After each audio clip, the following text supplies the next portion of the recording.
everybody? Heavy metal noise coming at you with another video. Like I described in the last video I made for you earlier, I wanted to give you guys some clarity on what all this means with our current new executive orders and what do they mean, to dive into a little bit what they mean for possibly you, maybe others you know, and possibly your household. So, to start off with this extension of the unemployment, a lot of us are probably getting our hopes really up. I know I was excited for so many millions of people. Like, this is going to be a big deal. It's going to get them out of a pinch. I just, from what the homework I've been doing after, in the last while, it's not so, oh, yay, type of a thing, The intent, I'm not so sure is really out there to help everybody. So I'm going to dive into it a little bit here. Bear with me. I'm going to be scattered a little bit all over to try and get you the best details I can. And I will elaborate the little setup I have here a little bit as we go and throughout the video, okay? So for the unemployment, to my understanding of what I've researched, you're going to need to be eligible to receive at least $100 per week from your state, okay? So, for example, if you only make your state, it's going to depend on your state. So maybe say, I live in the state of Utah, and the max is, I believe, $350 for unemployment benefits. It might be a little higher, it might be a little less. I don't really know for a fact. But we'll use the $350 for example. That means I can make no more than $250 per week to be eligible for that $400, if that makes sense. This is not the same as what the CARES Act, the rules were.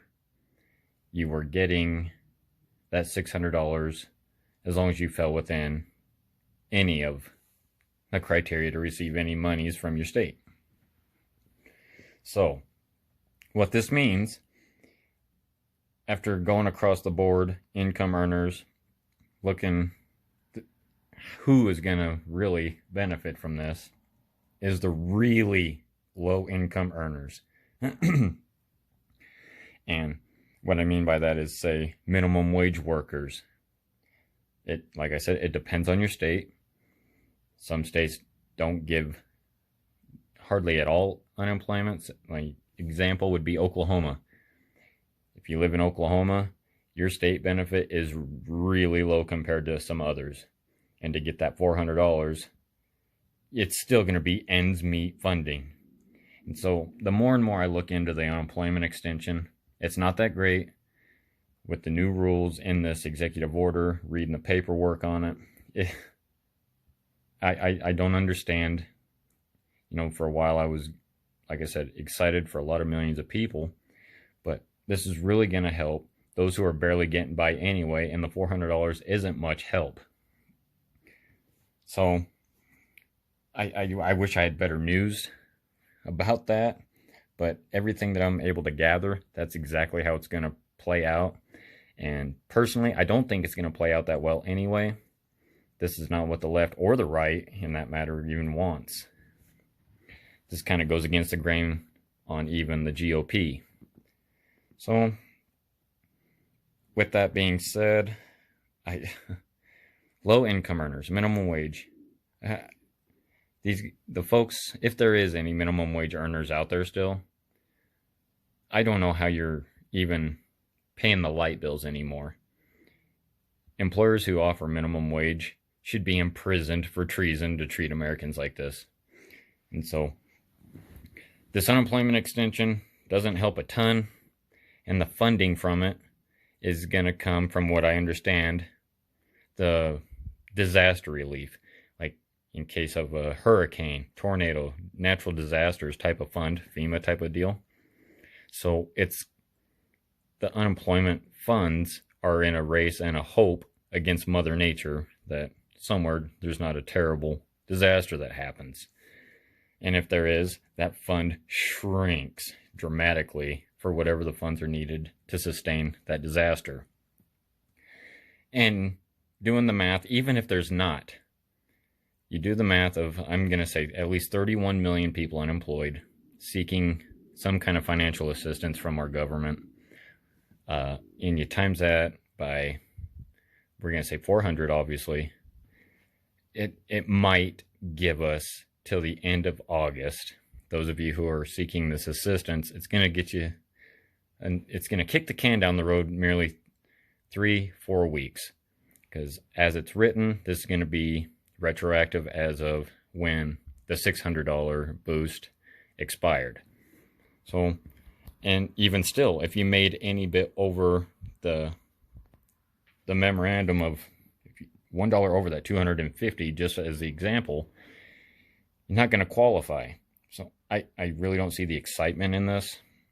I see a lot of bumpy roads with this executive order, honestly.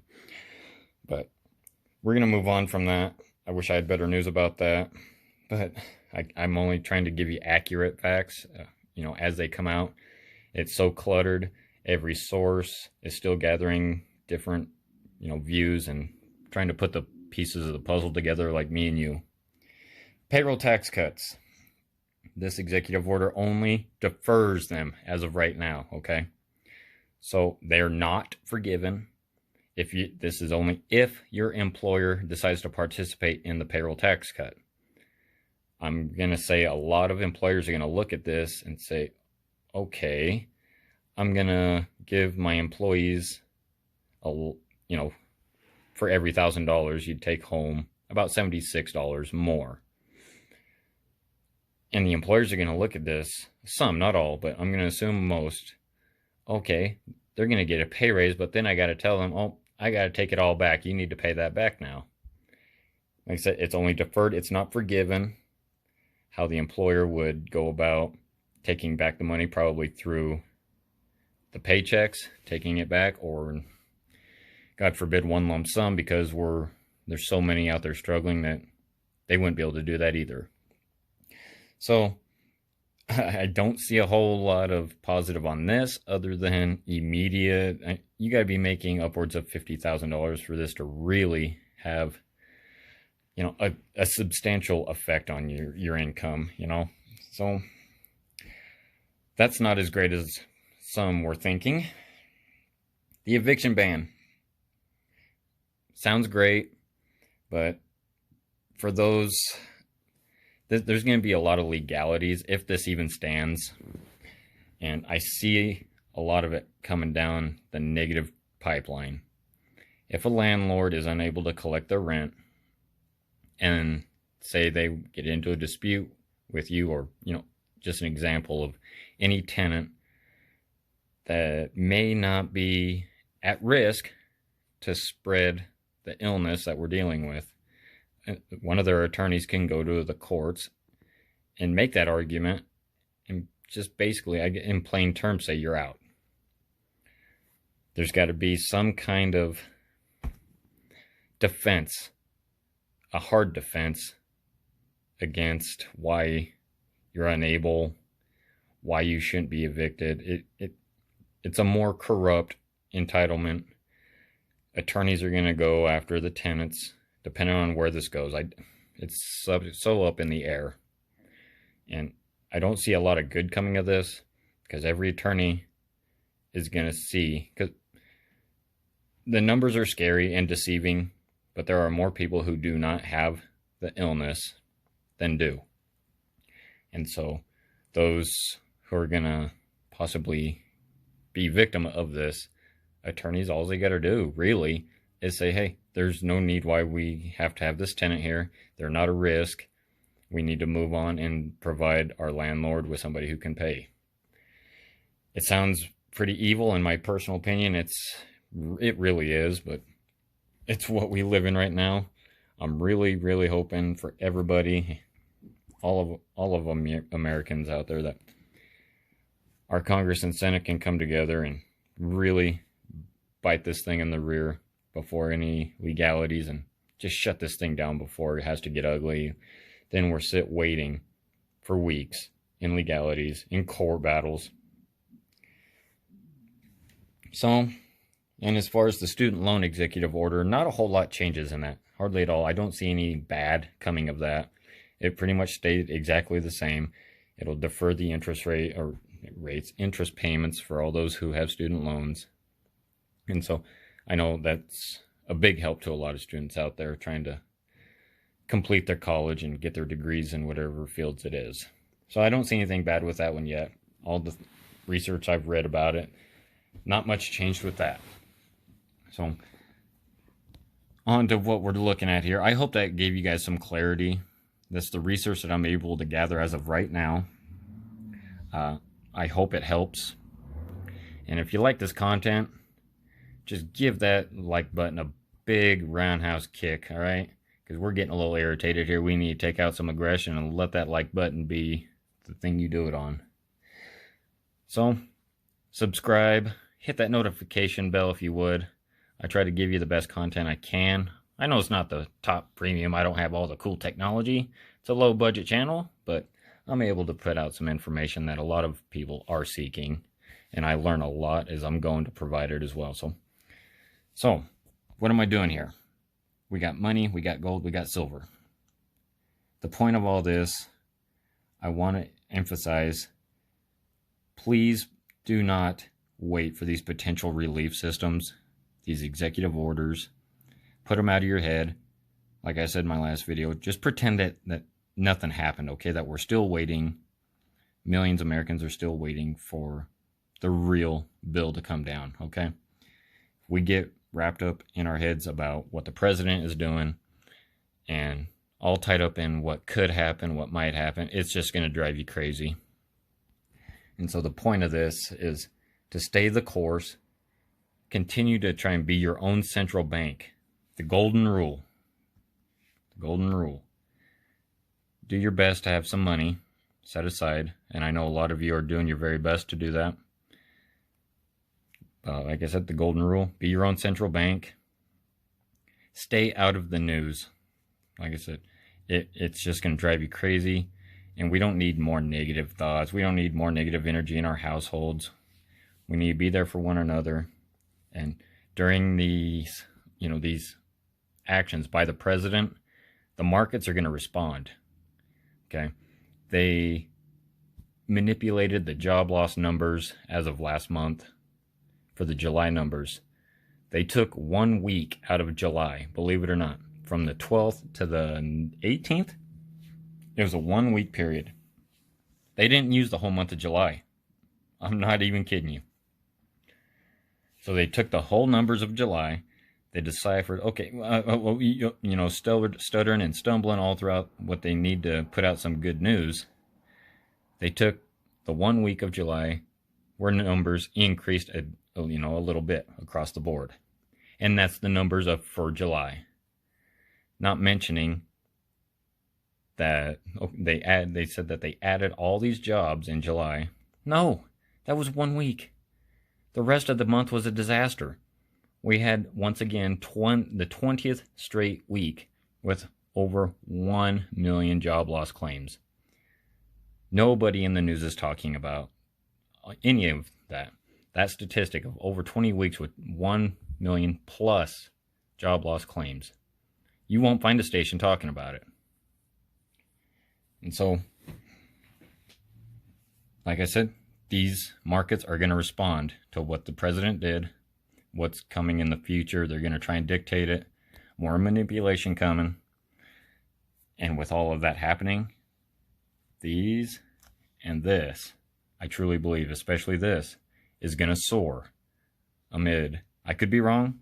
Don't put all your faith into what I say. I'm not a financial advisor, but I truly believe that these two metals are going to soar because a lot of those professionals on Wall Street, a lot of economists know already that where this is going, and these are going to continue to rise because there's no relief yet.